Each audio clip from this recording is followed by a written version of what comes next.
फिल्मी किस्से बाय राकेश में आपका स्वागत है। आज के एपिसोड में हेमा मालिनी के बारे में कुछ खास बातें, कुछ अनसुनी बातें आपके साथ शेयर करेंगे।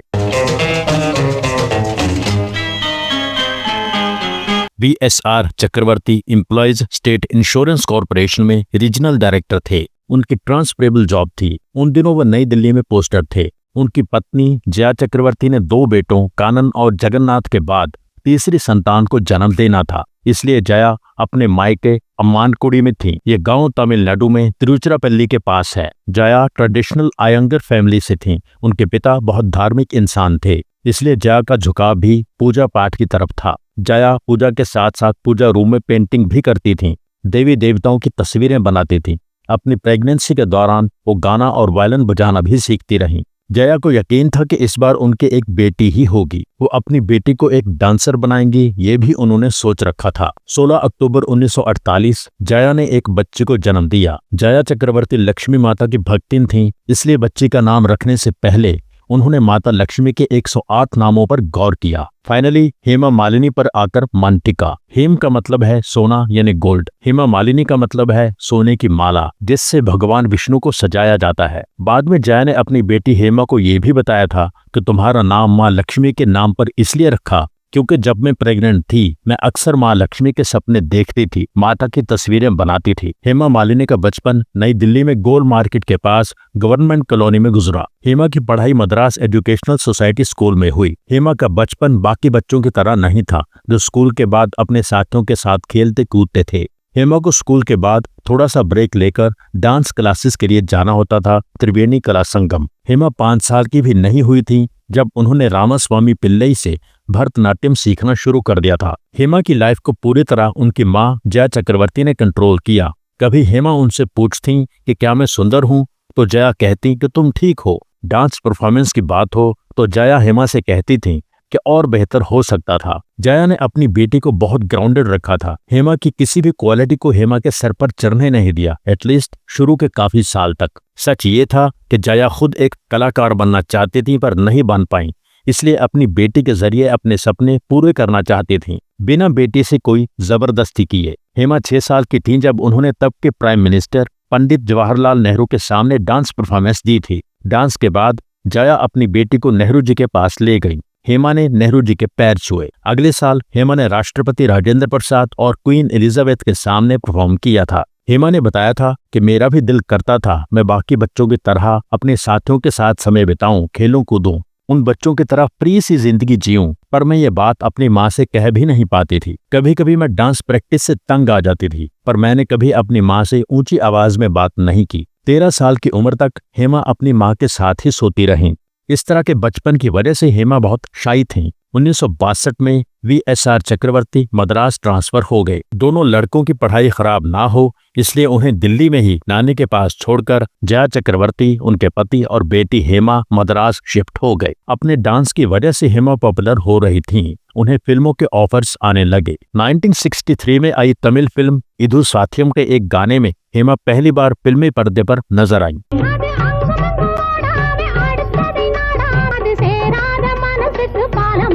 हेमा मालिनी कभी फिल्म एक्ट्रेस नहीं बनना चाहती थीं। उन्हें एक अच्छी भरतनाट्यम डांसर बनना था, वो बन चुकी थीं। हेमा के डांसिंग शोज बहुत पॉपुलर हो रहे थे। हेमा बहुत खुश थीं, लेकिन हेमा की माँ जया चक्रवर्ती हेमा को एक फिल्म एक्ट्रेस बनाना चाहती थीं। उस दौर के तमिल के एक बड़े लेखक निर्देशक थे CV श्रीधर। CV श्रीधर ने हिंदी और तेलुगु फिल्में भी बनाई हैं, लेकिन तमिल फिल्म इंडस्ट्री उनका असली ग्राउंड था। वो एक तमिल फिल्म प्लान कर रहे थे, वेनिरा अडाई। जया चक्रवर्ती अपनी बेटी हेमा को साथ लेकर CV श्रीधर से मिलने चली गईं। CV श्रीधर ने कहा हेमा नाम ठीक नहीं है, आज से इसका नाम सुजाता होगा। CV श्रीधर ने बात इस अंदाज से कही कि वो डिस्कस करने वाला मैटर नहीं था, फैसला हो चुका था, हेमा अब सुजाता होगी। अगले दिन फोटोशूट था।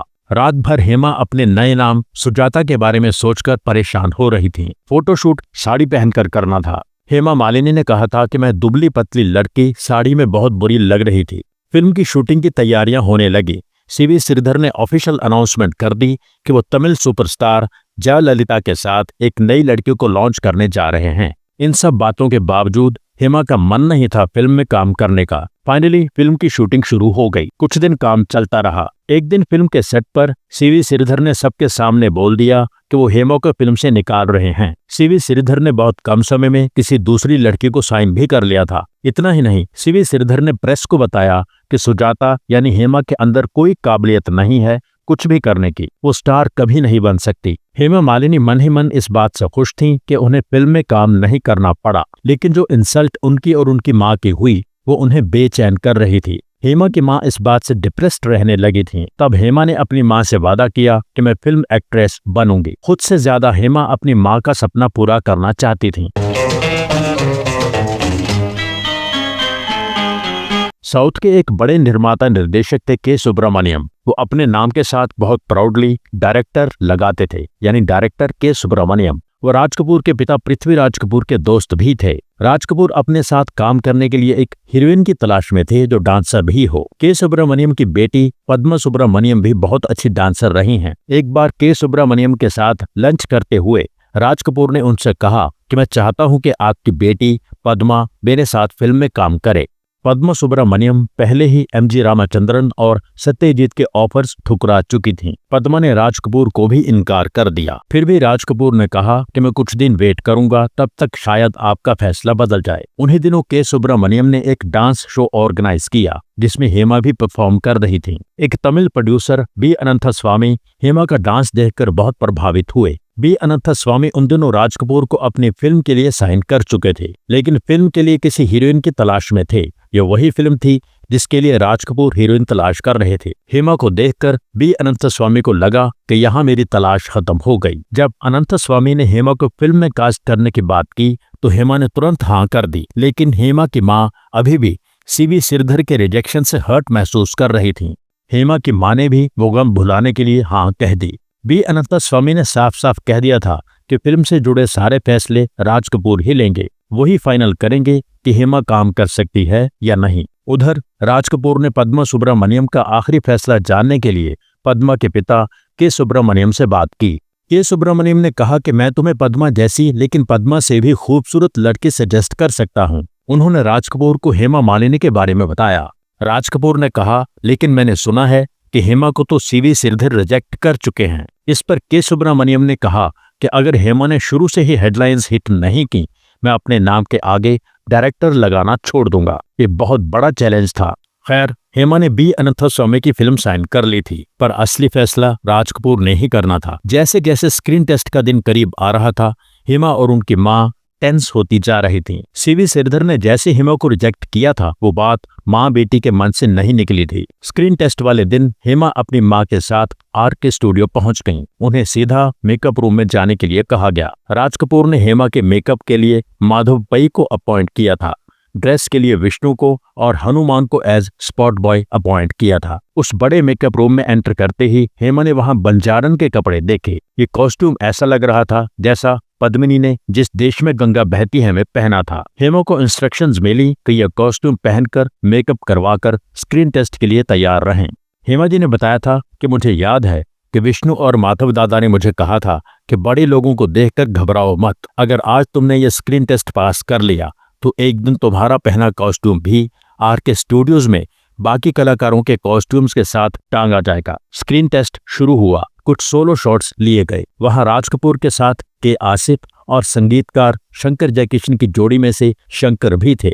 हेमा जी ने बताया था कि राज साहब ने मुझे इतना कंफर्टेबल कर दिया था कि मेरे दिमाग से ही निकल गया कि कैमरा कहाँ है। उन्होंने ऐसे हर बात समझाई कि मैं भूल गई थी कि मैं थोड़ी देर पहले इसी स्क्रीन टेस्ट से डर रही थी। राज जी पहले खुद परफॉर्म करके दिखाते थे, फिर मेरा शॉट लेते थे। सीन पूरा हुआ, राज जी ने कट बोला। हेमा जी ने बताया था कि मैं सांस रोककर इंतजार कर रही थी कि अब क्या होगा। राज जी अभी भी मुझे कैमरा के लेंस के थ्रू ही देख रहे थे। फिर राज जी ने के आसिफ और शंकर की तरफ देखा और कहा, ये लड़की इंडियन सिनेमा की अगली सुपरस्टार होगी। मेरे लिए और मेरी माँ के लिए ये पल बहुत कीमती था। इसकी याद आज भी दिल में ताज़ा है। सपनों का सौदागर की शूटिंग शुरू होनी थी। जया को अपनी बेटी हेमा के साथ बंबई में ही रहना था। शुरू में दोनों निर्माता बी अनंथस्वामी के घर ही रहीं। फिल्म के निर्देशक थे महेश कौल।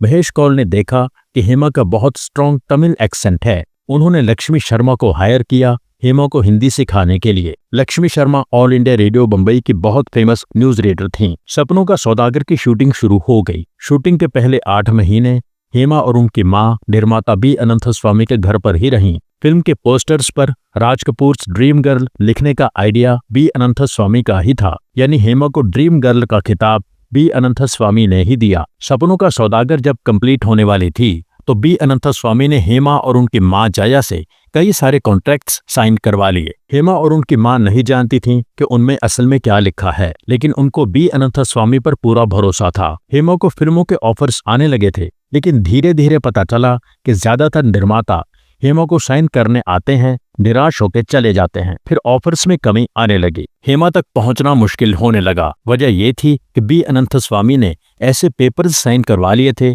जिनके मुताबिक हेमा के करियर से जुड़ा हर फैसला बी अनंथस्वामी ही लेंगे। उनकी मर्जी के बिना हेमा कोई फिल्म साइन नहीं कर सकती थी। कौन सी फिल्म करनी है, कौन सी फिल्म नहीं, पैसे कितने लेने हैं, बाकी शर्तें क्या होंगी, ये सारे फैसले बी अनंथस्वामी ही लेंगे। अब हेमा और उनकी मां को समझ आया कि ये तो प्रॉब्लम है। वो खुद कोई फैसला नहीं कर पा रही थीं।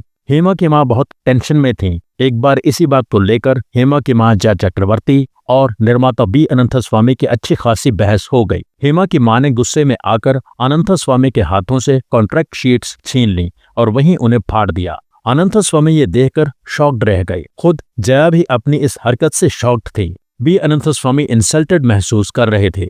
हेमा ने अपनी बायोग्राफी में लिखा है कि कॉन्फ्लिक्ट खत्म करने का यह सही तरीका नहीं था, लेकिन ये हुआ। इसके बाद बी अनंथस्वामी साउथ वापस लौट गए और हेमा का करियर संभालने की जिम्मेवारी जया चक्रवर्ती की थी, जो उन्होंने बाखूबी निभाई।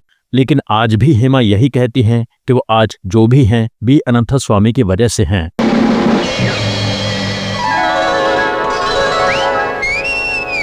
क्यों रे गुलफाम, मैं भयानक सूरत हूँ, मैं नकती हूँ, मैं काली कलूटी पिछल पैरी हूँ। नहीं जी नहीं।